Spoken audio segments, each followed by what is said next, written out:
மீத்தொட்டு முல்லையில் ஏற்பட்ட அனர்த்தத்தில் பாதிக்கப்பட்டவர்களுக்கு மாதத்திற்கு 50,000 ரூபாய் வீதம் வழங்கப்பட உள்ள 3 மாதங்களுக்கான கொடுப்பனவை ஒரே தடவையில் செலுத்துமாறு ஜனாதிபதி மைத்ரிபால சிறிசேன இன்று பணிப்புரை விடுத்துள்ளார்.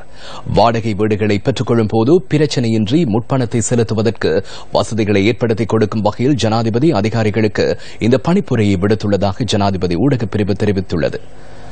கொழும்பு உள்ளிட்ட சன நெரிசல் மிக்க பகுதிகளில் குப்பை கூளங்களை முகாமைத்துவம் செய்வதற்கு உட்படுத்தும் செயற்பாடுகளை ஒழுங்குபடுத்துவது தொடர்பில் ஜனாதிபதி செயலகத்தில் இன்று முற்பகல் விசேட கலந்துரையாடல் ஒன்று நடைபெற்றது.